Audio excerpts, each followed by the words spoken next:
ఇక్కడ చూసినట్లయితే ప్రియమైన వాళ్ళరా, మరి ఈ యొక్క సంఖ్యాకాండంలో చూసినట్లయితే ప్రియమైన వాళ్ళరా, ఇక్కడ సెలోహోపేతు కుమార్తెలు ఉన్నారు.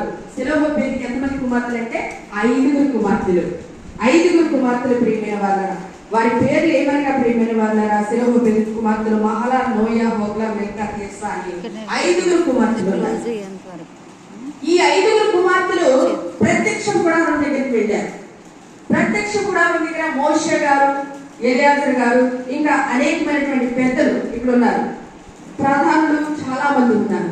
ఆ గుడారం దగ్గరికి వెళ్ళడం అంటే మామూలు విషయం కాదు ప్రియమైన వాళ్ళరా.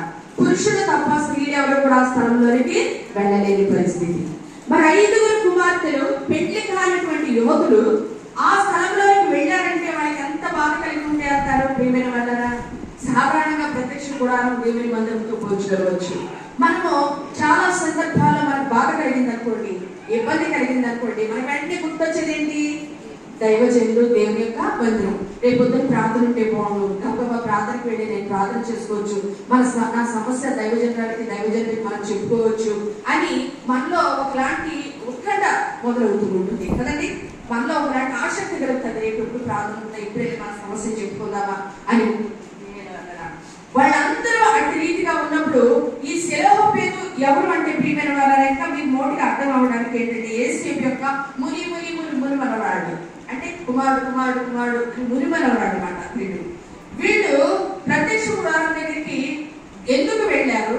వాళ్ళలో ఉన్నటువంటి గుడ్ క్వాలిటీస్, మంచి లక్షణాలు ఏంటి, వాళ్ళు ఏమి సాధించుకోవడానికి ఆ స్థలంలోకి వెళ్ళారు, ఈ రోజు వాక్యం ద్వారా మీతో పంచుకోవాలని ఆశపడుతున్నారు.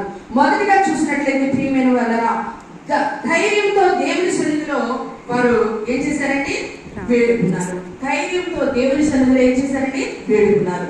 ధైర్యం అంటే ప్రియమైన వాళ్ళ సామెతలు 28లో నీతిమంతులు సింహం వల్ల ఎవరు ఎలా ఉంటారండి? ధైర్యంగా ఉంటారు. సాధారణంగా స్త్రీలకు ధైర్యం వస్తుందా? కలెక్టర్ గారి దగ్గరికి వెళ్ళి మాట్లాడాలంటే ధైర్యం వస్తుందా? రాదు ప్రియమైన వాళ్ళ.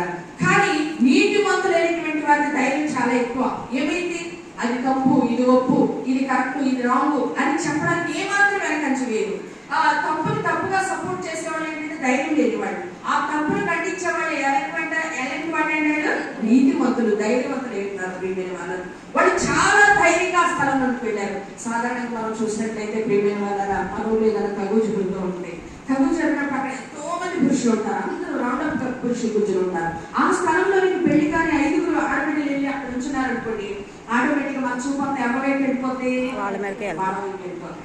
ఏంటి వీళ్ళు వచ్చారండి, ఆడపిల్లలు ఈ స్థలంలోకి వచ్చారండి, ఏమైంది, ఎందుకు వచ్చారు అని ఆడపిల్లల్ని అమ్మ మీరు ఎందుకు, అక్కడ ఎంత పెద్ద కార్యం జరిగినా, ఎంత పెద్ద తప్పు జరిగినా